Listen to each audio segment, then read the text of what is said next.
Buenas tardes, mi nombre es Marcela Yailin Martínez Moya y estoy en la licenciatura en Terapia Física de la Universidad Politécnica de Pachuca. En este video hablaremos del tema de la auscultación de los ruidos cardíacos. La auscultación es uno de los datos clínicos más eficaces para el examen del corazón y especialmente con él podemos descartar algunas enfermedades, sobre todo de válvulas. La precisión de la auscultación depende del empleo de un aparato adecuado. En este caso es el estetoscopio, el cual cuenta con diferentes partes. Encontramos las olivas, las ojivas, el tubo en Y, la campana y el diafragma.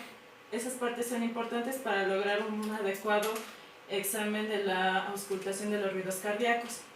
También es necesario que tengamos una habitación con completo silencio para la mejor concentración del examinador. Existen 4 principales áreas de auscultación. La primera es el foco aórtico, el foco pulmonar, el foco tricúspide y el foco mitral. A continuación se los voy a explicar mejor. Estas principales 4 áreas de auscultación tienen localizaciones aproximadas para escuchar mejor esos ruidos cardíacos. El primero es el foco aórtico. Lo podemos ver representado aquí. Y ese está en el segundo espacio intercostal con línea paraesternal derecha. En nuestro paciente lo podemos ubicar en este lugar.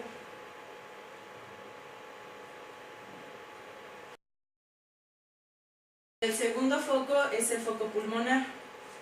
Lo ubicamos en esta parte, la cual es el segundo espacio intercostal con línea paraesternal izquierda. Este se ausculta en esta región. El tercero es el foco tricúspide, también llamado tricúspide. Ese va a estar ubicado entre el cuarto y quinto espacio intercostal junto al borde esternal derecho.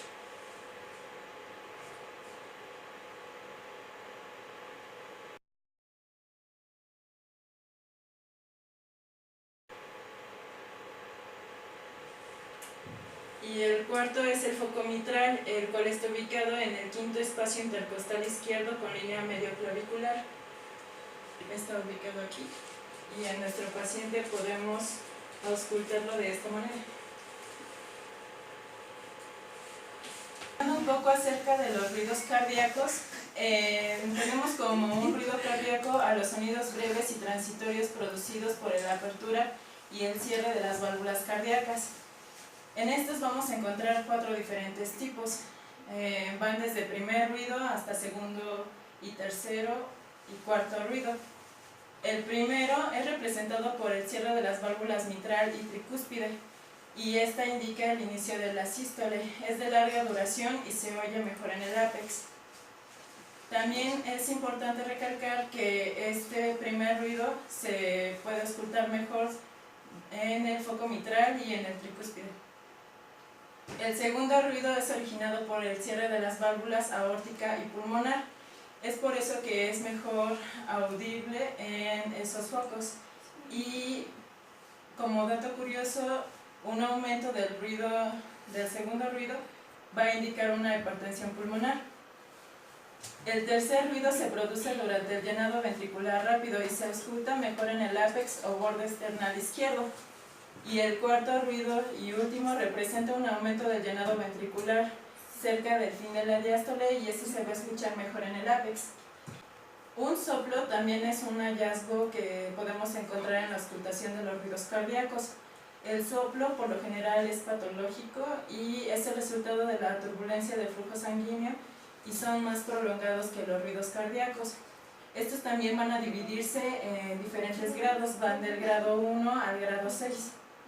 El grado 1 es apenas audible, el grado 2 es débil pero fácilmente audible, el grado 3 moderadamente fuerte, el grado 4 es fuerte, el grado 5 es audible con el estetoscopio y el grado 6 es audible incluso sin el estetoscopio.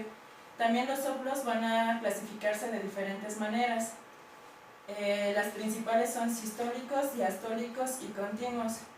Los sistólicos se dividen a su vez en dos, en eyectivo y regurgitante. los diastólicos en protodiastólicos, mesodiastólicos y telediastólicos, y los continuos no tienen ninguna otra subclasificación. Eso sería solo un breve repaso acerca de la auscultación de los ruidos cardíacos. Gracias.